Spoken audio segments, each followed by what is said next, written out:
6 carries? 6 carries for Saquon Barkley? Are you kidding me?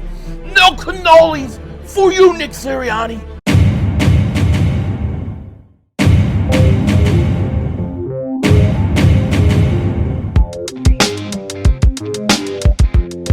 Dallas still stinks.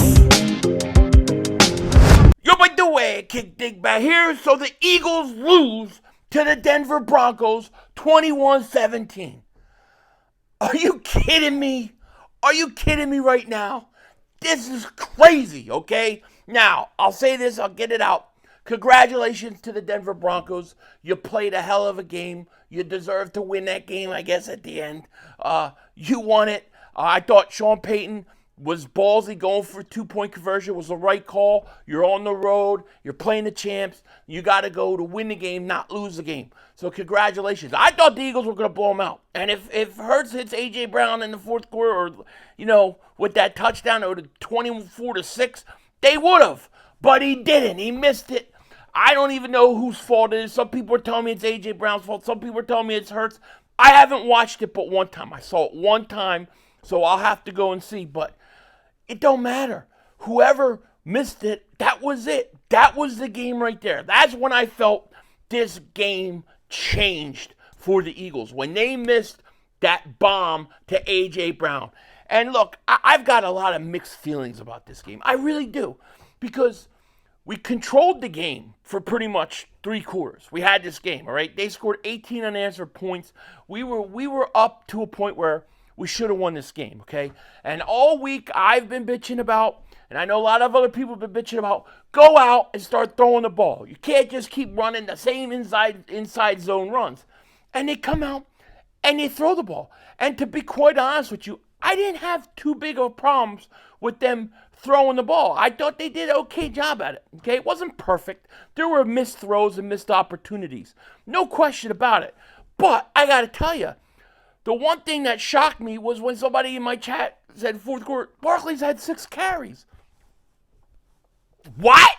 6 carries? That's like Mark Holmes only eating 4 chicken wings instead of 400. But yeah, that's what happened. 6 carries. How the hell? And this is what aggravates me.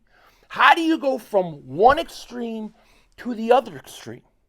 Like, why go to the opposite extreme of we're gonna be one-dimensional, but not in the run game, only in the pass game this time?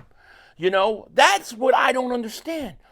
Where's the balance? You've got to have balance. That's all we've wanted is balance. Balance with the run with the pass. Balance the pass with the run. And they just seem to go from one extreme to another. Now, it's hard for me, on another hand, to be frustrated at this because for a couple reasons. One, part of me feels like this. You've won 20 of 21 games, okay? Losses happen in the NFL. If you're going to lose to an AFC team where it doesn't affect tiebreakers. And 2, maybe the loss is what you need to make the right adjustments and take it seriously. And maybe that's what the Eagles need to do. So I have different emotions. And at the same time, the other hand is, dude, you should have beat the Denver Broncos. You're up 2 scores. You beat them. You double walked that ass. And look, I thought everything that had to go right for the Broncos, no offense to them in the fourth quarter, went. You can argue the penalties and say, well, the penalties were fair called or they weren't fair called. Fine. Whatever. It doesn't matter to me. The penalties came at the worst time for the Eagles because it seemed like in the fourth quarter, the penalties called, whether they were fair or not, you can have that discussion for yourself.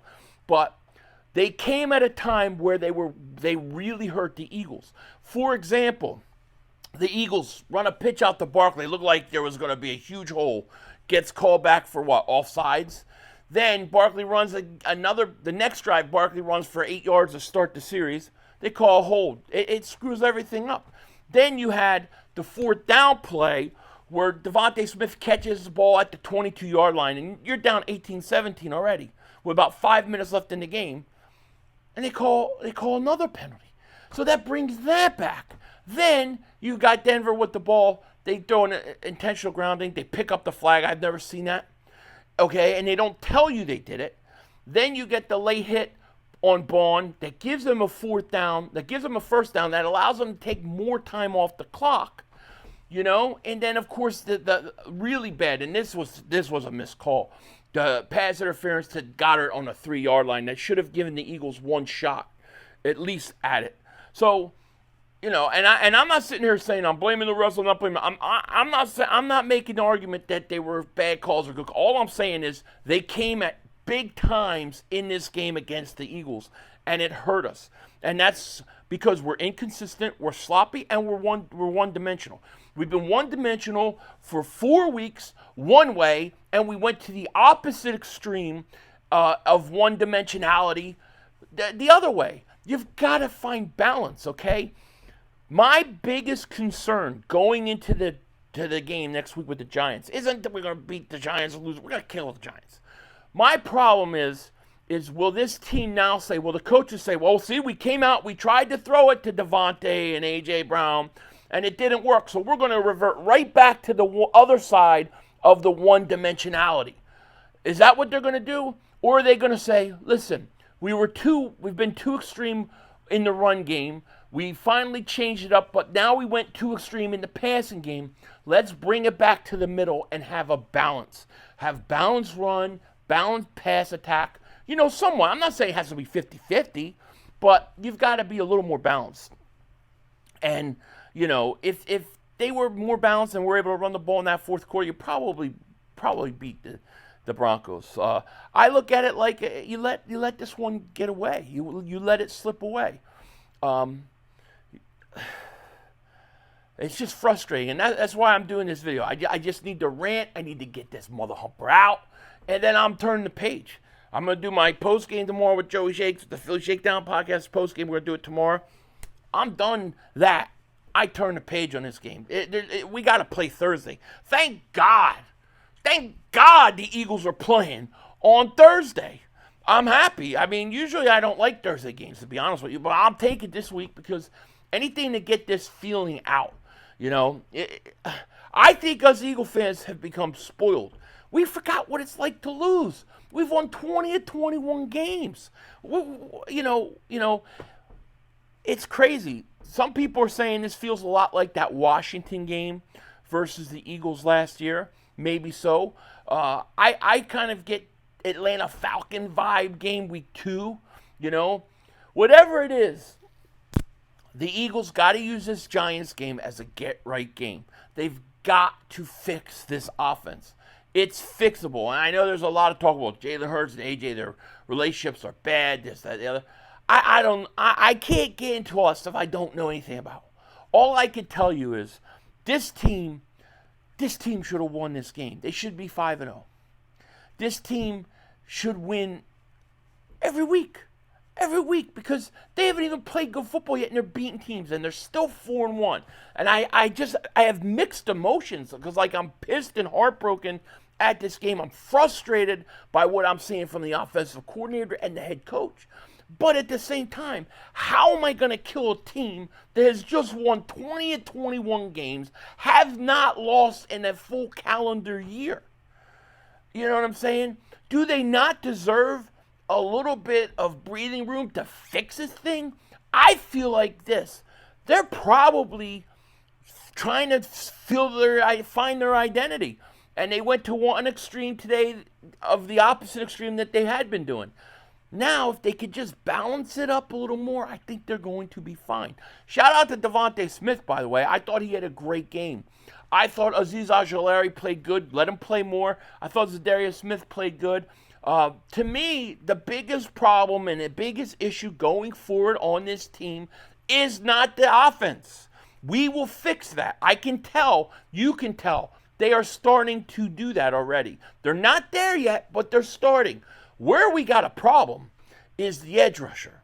The edge rusher is a problem. Right in this game is the perfect example. You're up 14 points, and this is where, I always used to call Hassan Reddick the closer because it was these type of games that he makes the big sack that prevents the drive, that prevents the go-ahead score, or whatever. We don't have somebody to get home off the edge. With Jalen Carter, he looks like he's still hurt. And the running game hasn't been great because I think they have edge rushers that don't set the edge well. I thought Jalix Hunt really had a bad game. And there were times where he looked like he was half-assing it. Now, I know people are going to say, well, A.J. Brown was half-assing. Maybe I got to go back and watch it. But I could tell you, I saw a couple times where I thought, man, that effort was not there.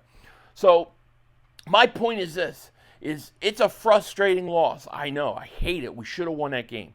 And it's all the Phillies' damn fault because they did this last night and they blew a 3-run lead. And I said to myself, this better not be the start of a bad weekend. They better go out there and tear it up tomorrow. But in all honesty, I have to give the Eagles the room to fix this. I have to give them the room to make the adjustment. You're still 4-1. You're playing the Giants. You just finished your toughest 4-game stretch of the season, right? You've got some tough games left with Dallas, with Green Bay, but you don't have a 4-game stretch like this. So get your shit together. Go beat the crap out of the Giants and rest. And here's my other thing. You need to let Landon Dickerson rest. Do not play him on Thursday. Do not play some of these guys, man. Let him rest. I think you could beat the Giants without him.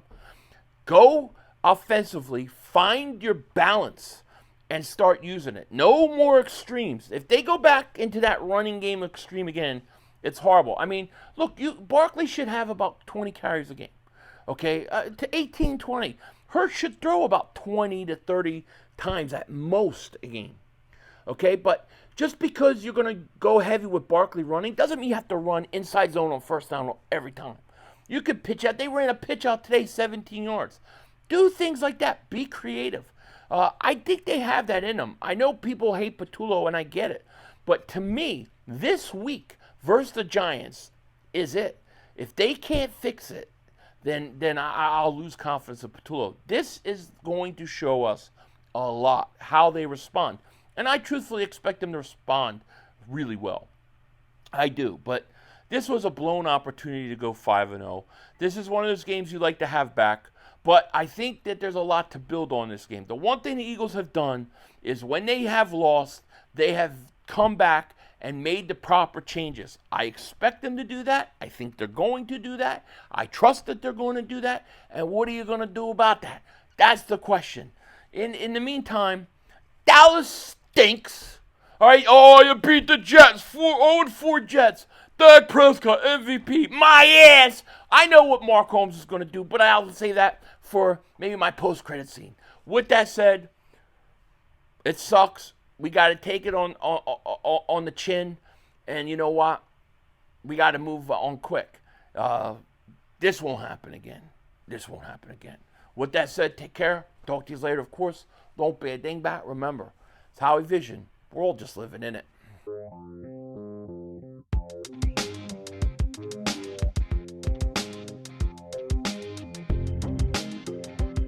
So let me give you Mark Holmes' schedule. Video every hour on the hour for the next week. But he'll do Eagle stuff like this. It'll be like tomorrow. Where is the Philly Eagles trolls? Where is Philly 500? Why are the Philly trolls so quiet? Philly fans are in panic. Dak Prescott, MVP. We don't deserve Dak Prescott. Dak Prescott, Tom Brady-esque. Dak Prescott this. Oh, Philly fans are jealous about Dak Prescott. Philly fans are in denial. It's all about the collapse in Philly. This will be his crap all week. He'll write checks his ass can't cash. And I'm going to let him do it. I'm going to sit there and wait. I'm going to bide my time. Because the one thing we know out of 9 years of Dak Prescott, great Septembers, great Octobers, okay Novembers, horrible Decembers, horrible Januaries, he chokes. Don't expect anything different. Look, I could beat the New York Jets at quarterback. Denzel Washington, out. Now would be a great time to talk about our new sponsor, ProfitX. ProfitX is the ultimate sports prediction market. Join thrilling sweepstakes to make peer-to-peer plays with fellow fans. Set your own odds for bigger payouts. All legal in 40 states. Outsmart your friends. Elevate your game with ProfitX. All you got to do is use promo code Philly500 at the sign up to get up to $200 in ProfitX cash. That's $200 in ProfitX cash. All you have to do is use promo code Philly500. Must be of legal age. Void where prohibited. Start now at ProfitX. My play for this week, what I really like, I like the Eagles to blow out the Broncos. I think it's going to happen. I think they win by over 7 points. Heck, I think they win by over 10 points. That's why I'm taking the Eagles and the 5.5 points. I think that's a great play. And if you like that, go to ProfitX and you can get up to $200 in profit cash. Just use promo code Philly500 and get up to $200 in profit cash. You won't be disappointed. This is the perfect play. Check out the App Store. Use promo code Philly500. That's all, folks.